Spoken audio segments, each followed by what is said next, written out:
Hello friends, તો આજે મને 350 ગ્રામ એટલે કે 250 રૂપિયાવાળી કેકનો ઓર્ડર મળ્યો હતો. જે કેકનો ઓર્ડર છે આની કઈ રીતે ડેકોરેશન છે એ હું તમને થોડી વાર પછી કહીશ. આ મારા ફ્રેન્ડનો બર્થડે હતો. ફ્રેન્ડનો બર્થડે હતો તો એના હસબન્ડે મને સિક્રેટલી કહ્યું હતું કે તમે એના માટે કેક રેડી કરી દેજો. તો મેં વિચાર્યું કે ચલો, હું ફ્રેન્ડ છે તો આનામાં તો હું ગમે તે એક્સપેરિમેન્ટ કરી જ શકીશ. તો મેં કંઈક નવું વિચાર્યું. તો મેં એ વિચાર્યું છે કે ચલો, ના એ તો હું નહીં કહું, પણ જે પહેલાં જે સ્પોન્જ છે એને મેં એક બાદ એક લેયર કરતી ગઈ છું, અને જે સુગર સિરપ, ત્યારબાદ ક્રીમ, એની ઉપર ચોકલેટ ચિપ્સ, અને ચોકલેટ ફ્લેવર કેક છે તો એ રીતે જ આપણે ચોકલેટનો સ્પોન્જ અને એને આવી રીતે આપણે લેયર કરીને એક બાદ એક સ્પોન્જનો કેક રેડી કરીને, બેઝ રેડી કરીને મૂકી દીધો છે.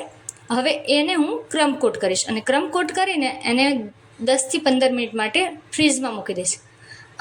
હવે આ આવ્યું સ્ટેપ.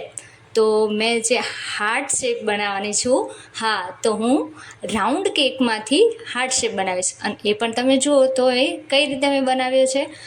આ ઘર જે ફ્રેન્ડ હોય એટલે કે ઘર જેવો જ આપણે બર્થડે કહેવાય, તો એમાં આપણે એક્સપેરિમેન્ટ કરી શકીએ. થોડું ઉપર નીચે થાય તો બી વાંધો ના આવે. અને મેં ક્યારેય પણ હાર્ટ શેપ બનાવ્યો નથી, પરંતુ આ પહેલી વાર ટ્રાય કર્યો છે. તો થોડું ઘણું મને જે રીતે જોઈતું તો એ રીતે નહીં, પણ થોડો ઘણો હાર્ટ શેપથી મળતો, અને એ રીતે થોડો કેક તો રેડી થઈ ગયો હતો. મારી ફ્રેન્ડ છે એને તો ખબર નથી કે હું કેવો કેક બનાવવાની છું, એ પણ નથી ખબર. તો એને કઈ રીતે ખબર હોય કે કઈ રીતે મેં બનાવ્યું? તો તમે જોઈ શકો છો કે આપણો હાર્ટ શેપનો જે કેક બનાવી દીધો હતો એ રેડી થઈ ગયો છે.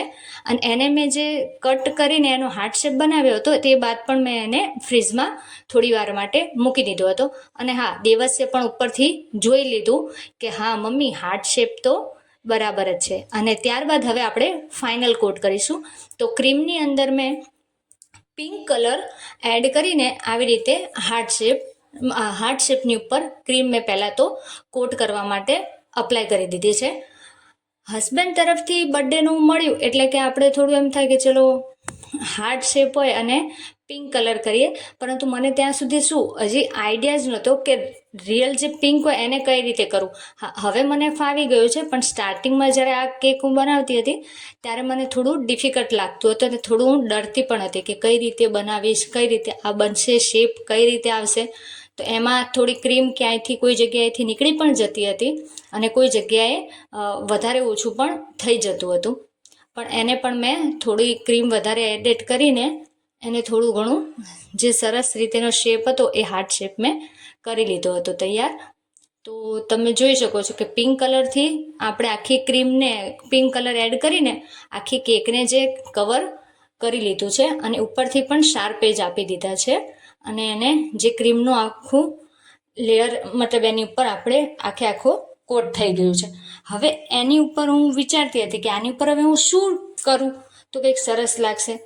તો પહેલાં મેં જે આપણે નીચે હું ચોકલેટનું જે ક્રમ્બ હોય છે એનાથી તો મેં કોટ કરી લીધું હતું, પણ તેને થોડી વાર માટે ફ્રીઝમાં મૂક્યું. એ જ મારી ભૂલ હતી કે મારે કેકને થોડી વાર માટે પણ ફ્રીઝમાં નહોતું મૂકવું, એની ઉપર તરત ને તરત લેયર કરવા લાગવું હતું.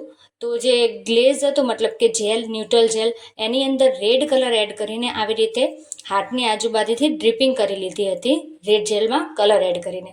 અને ત્યારબાદ એમનું જે નામ છે મારા ફ્રેન્ડનું, એ મેં નામ પહેલાં લખી દીધું.